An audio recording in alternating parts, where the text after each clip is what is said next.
শুভ সকাল বন্ধুরা, আজকে আমি আপনাদেরকে দেখাবো কুয়াকাটা ভ্রমণ। আজকে আমরা পটুয়াখালী থেকে কুয়াকাটা যাচ্ছি।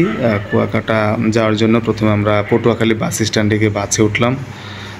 বাসে উঠে আমরা কুয়াকাটা যাচ্ছি। আসলে ফ্যামিলি নিয়ে ভ্রমণ করার মজাই আলাদা। আমরা আছি, আমার পরিবার নিয়ে আমরা যাচ্ছি, আমার বাবা মা এবং আমার ফ্যামিলি, আমার সন্তান সহ আমরা যাচ্ছি।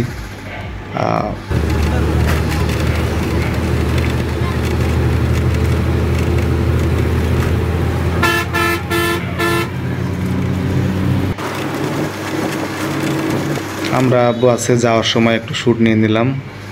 হাই বন্ধুরা, দেখো আমরা কুয়াকাটা যাচ্ছি।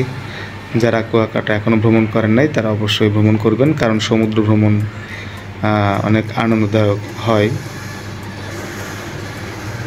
বিশেষ করে আমরা একটু শীত না গরমও না, আমরা এমন সময় গিয়েছিলাম।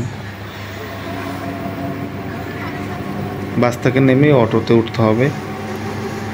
অটোতে প্রায় 5 মিনিট লাগবে। অবশেষে আমরা চলে আসলাম কুয়াকাটা সমুদ্র সৈকতে। আমরা এখন সমুদ্র দেখব। সমুদ্রে যে সে গর্জন শোনার যে অপেক্ষা, আসলেই অনেক সুন্দর এবং মনোরম। ওয়াও, অবশেষে চলে আসলাম কুয়াকাটা, মিলল সেই মহাসমুদ্র। ধন্যবাদ সবাইকে ভিডিওটি দেখার জন্য।